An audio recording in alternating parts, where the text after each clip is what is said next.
దేశం ఎట్ట నాశనం అయిపోయినా పర్లేదు, దేశం ఎట్ట పోయినా పర్లేదు, మాకు మాత్రం రాజకీయంగా లబ్ధి కావాలనే దుర్మార్గమైన ఆలోచన కాంగ్రెస్.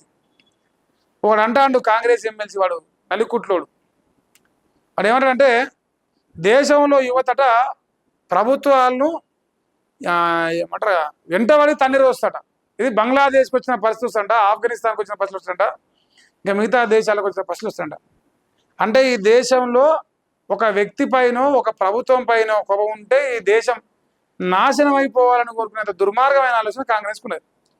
అంటే ఒక నాయకుని రాజకీయంగా ప్రజాక్షేత్రంలో ఎదుర్కొనే దమ్ము లేక దద్దమ్మ లెక్క ఈ దేశంలో ఒక ప్రధానమంత్రి మీద కోపంతో యావత్ దేశంలో 140 కోట్ల మంది ప్రజలు నాశనం అయిపోవాలని కోరుకునే దుర్మార్గులు మరి కాంగ్రెస్ నాయకులు అని చెప్పేసి నేను చెప్పదలుచుకున్నా.